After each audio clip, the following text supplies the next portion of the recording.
a privilege to be with so many freedom-loving patriots.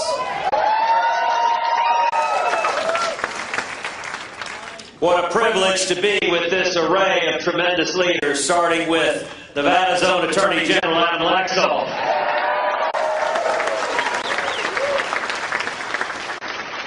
Our state chairman, a principled, courageous conservative, someone who took on the whole political establishment in a race he wasn't supposed to win, but he remembered who his allegiance was to, and it was to the Constitution, and it was to the people of this great state.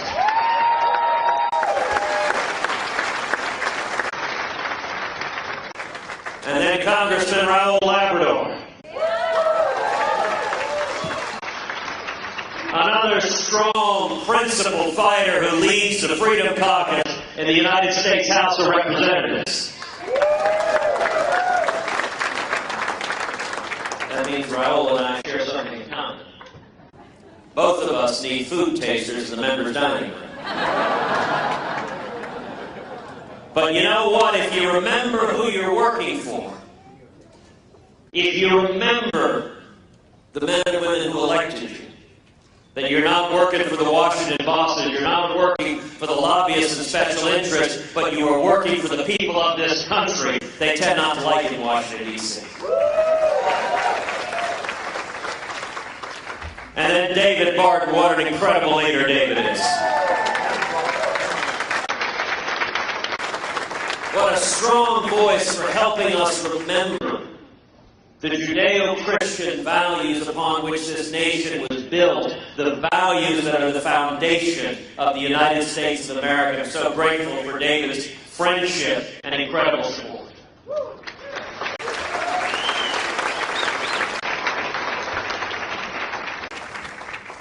And how about Glenn Beck?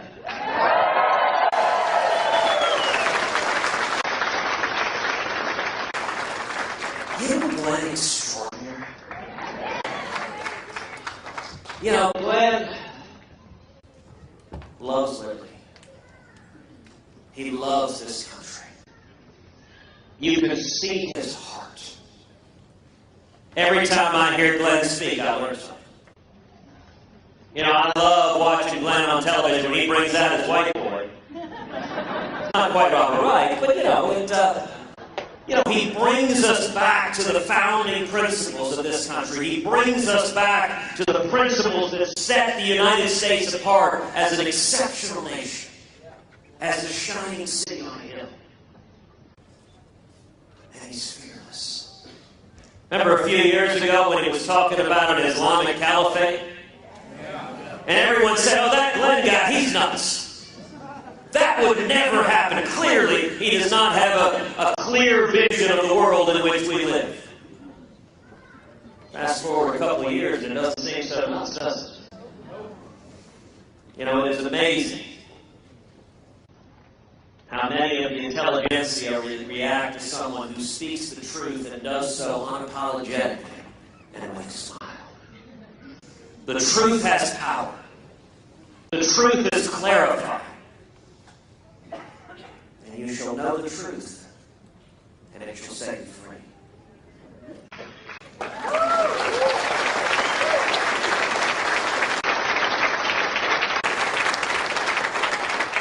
You know, I'm reminded of a story. A man driving down a country road. And he passes a little boy with a box of kittens. And the boy has a sign that says, free kittens. They're Democrats. And he thinks, well, that's the strangest thing I've ever seen. He just drives on. He doesn't give it much thought. A few days later, he's driving down that same country road, passes the same little boy, same box of kittens. This time the sign says, free kittens. They're Republicans. And he can't figure that out at this point. He pulls off the side of the road. He comes up to the little boy and goes, son, I got to say, I'm completely confused. A couple of days ago, you had these kittens. You said they were Democrats. Now you say they're Republicans. What gives? The kid looks at him and goes, well, mister, now their eyes are open.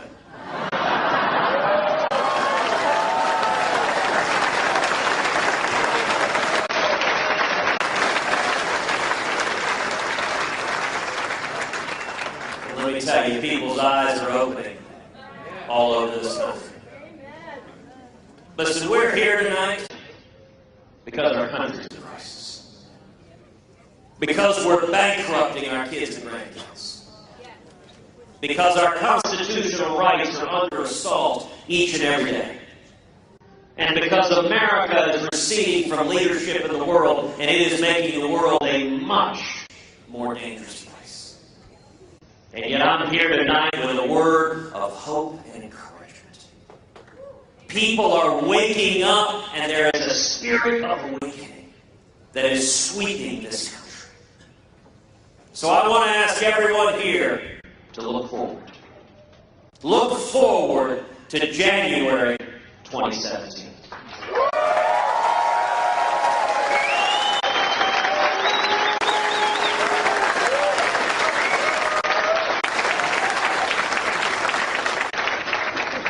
If I'm elected president, let me tell you what I intend to do on the first day in office. The first thing I intend to do is rescind every single illegal and unconstitutional executive action taken by this president.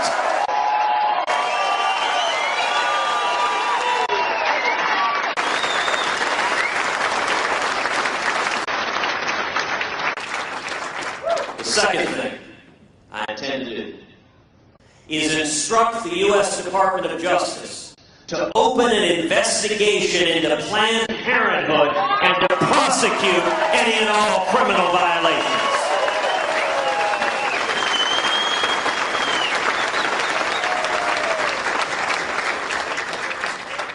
Third thing I intend to do on the first day in office is instruct the Department of Justice and the IRS and every other federal agency that the persecution of religious liberty ends today.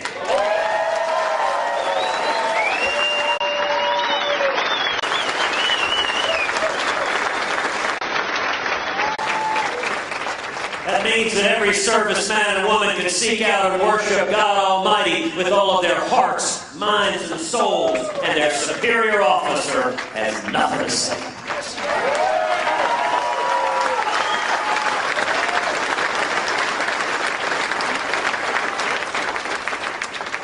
Fourth thing I intend to do on the first day in office is rip to shreds this catastrophic Iranian nuclear deal.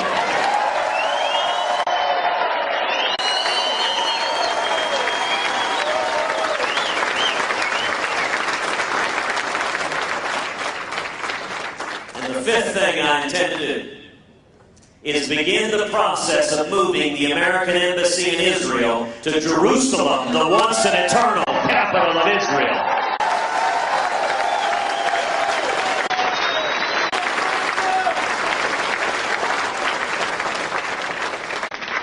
Now that's day one. In the days that follow, I will nominate a strict, principled constitutionalist to replace Justice Antonin Scalia on the United States Supreme Court.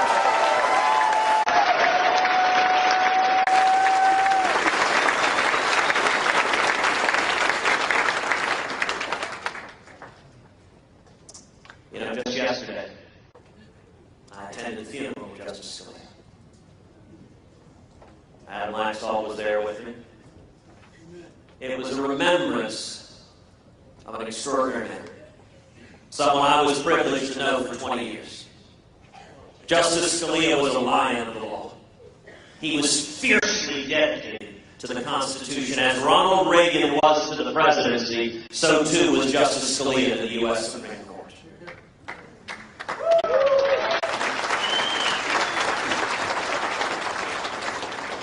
If you look at our Constitution and our Bill of Rights, our most fundamental rights hang in the balance. You know, before I was in the Senate, I was the Solicitor General of Texas, the chief lawyer for the state, in front of the U.S. Supreme Court. We defended the Ten Commandments monument on the state capitol grounds. We went to the U.S. Supreme Court, and we won 5-4.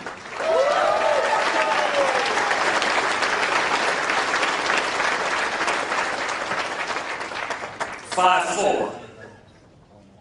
We're one justice away from the Supreme Court ordering 10 Commandments displays torn down in courthouses and city halls and public parks all over this country. Justice Scalia's most notable decision was Heller versus District of Columbia.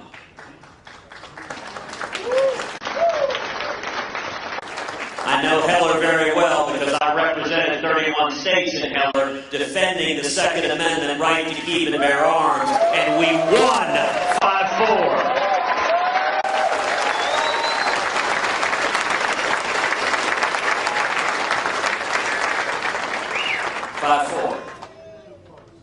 We're one justice away from the Supreme Court effectively writing the Second Amendment out of the Bill of Rights. You know, Tim Macy is here, who leads Gun Owners of America. I'm proud that Gun Owners of America has endorsed me in this race and is supporting me in the presidential campaign.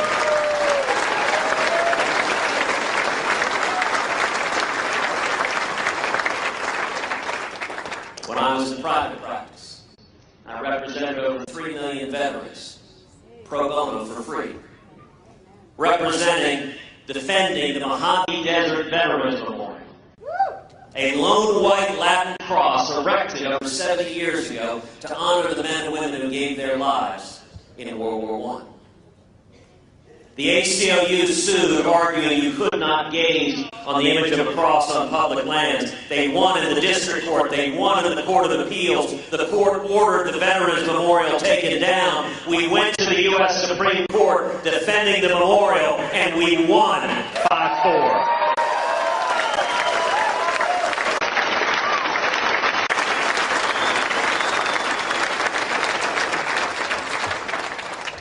5-4. We're one justice away from the Supreme Court ordering veterans memorials torn down all over this country, and we're not far away from them ordering the chisels to come out and remove the crosses and stars of David from the tombstones of our fallen soldiers.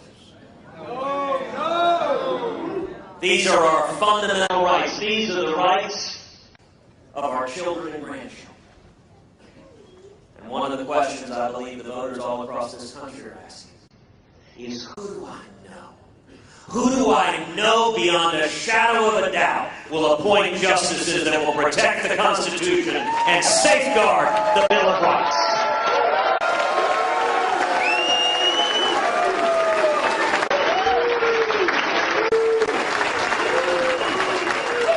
I give you my solemn word that every justice I put on the court will be faithful to the Constitution and protect the rights of our kids and grandkids.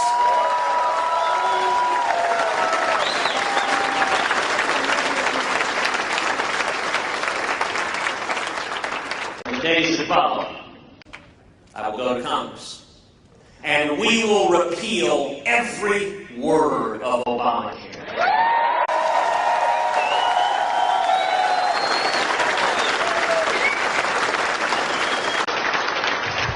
We'll adopt common sense health care reform that makes health insurance personal and portable and affordable and keeps government from getting in between us and our doctors.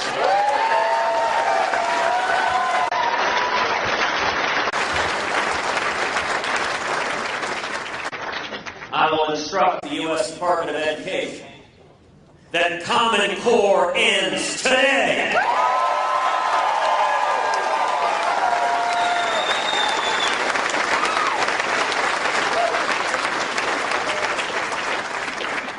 We will finally secure the borders and end sanctuary cities.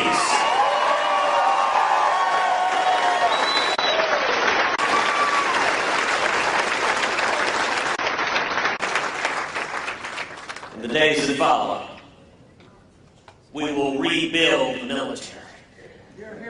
And we will honor the commitments made to every soldier and sailor and airman and Marine.